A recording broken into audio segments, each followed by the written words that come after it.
તાંદલજાથી MS university route 7ની PM બસ સેવા ફરી દોડશે। તાંદલજાના વિદ્યાર્થીઓ માટે તાંદલજાથી MS યુનિવર્સિટી રૂટ 7ની PM બસ સેવાઓ ફરી દોડશે। વિદ્યાર્થીઓની રજૂઆત બાદ રૂટ 26Bની રિટર્ન સિટી બસ સેવા શરૂ થશે।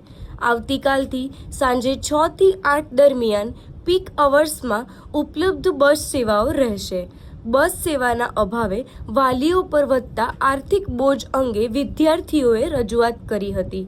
તાંદલજા ભાયલી રૂટ પર વિદ્યાર્થીઓની સુવિધા માટે નવી વ્યવસ્થા અમલમાં આવશે। PM બસ સેવાના અધિકારીઓએ વિદ્યાર્થીઓની રજૂઆત બાદ નિર્ણય લીધો હતો અને વિદ્યાર્થીઓને સમયસર કોલેજ પહોંચાડવાના બસના રૂટમાં ફેરફાર કરવામાં આવ્યો હતો। બસમાં સ્ટોપ અને ઇમરજન્સી બટનનો બિનજરૂરી ઉપયોગ ન કરવા અપીલ કરાઈ હતી। તાંદલજા સ્ટુડન્ટ કાઉન્સિલના પ્રતિનિધિત્વ તરીકે અશફાક મલિક સાહેબ આવેલા અને તેમની રજૂઆતના બધા મુદ્દાઓ ધ્યાને લીધા છે।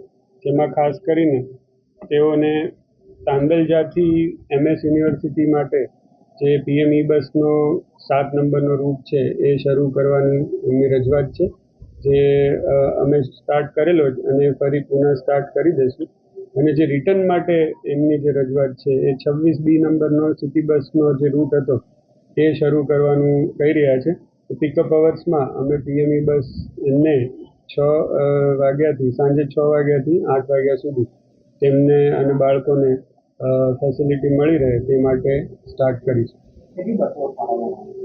અત્યારે તો ટોટલ 8 બસો આ રૂટ ઉપર છે, કાર્યરત છે, જેમાં આ આખો પાર્ટ કવર થાય છે, જે સ્ટેશનથી તાંદલજાથી ભાયલી સુધી પણ જાય છે, સનફાર્માથી ભાયલી પણ જે એમનું પર્ટિક્યુલર તાંદલજાથી સ્ટેશન પર અત્યારે કોઈ બસ નથી, પણ આપણે આ રૂટની અંદર આવતી બસોને તેમાં સમાવી લઈશું ને એમના જે સમય દરમિયાન બાળકોને હેરાનગતિ ન થાય અને એ સમયસર કોલેજ પહોંચી જાય એવી વ્યવસ્થા કરીશું। હા, એટલે કાલથી જ અમે લોકો ઇમ્પ્લિમેન્ટ કરીશું આમાં, કારણ કે આ સિટીનો પાર્ટ છે અને ઓલરેડી આ રૂટ ઉપર બસો ચાલી રહી છે, એટલે શરૂ કરી શકાય।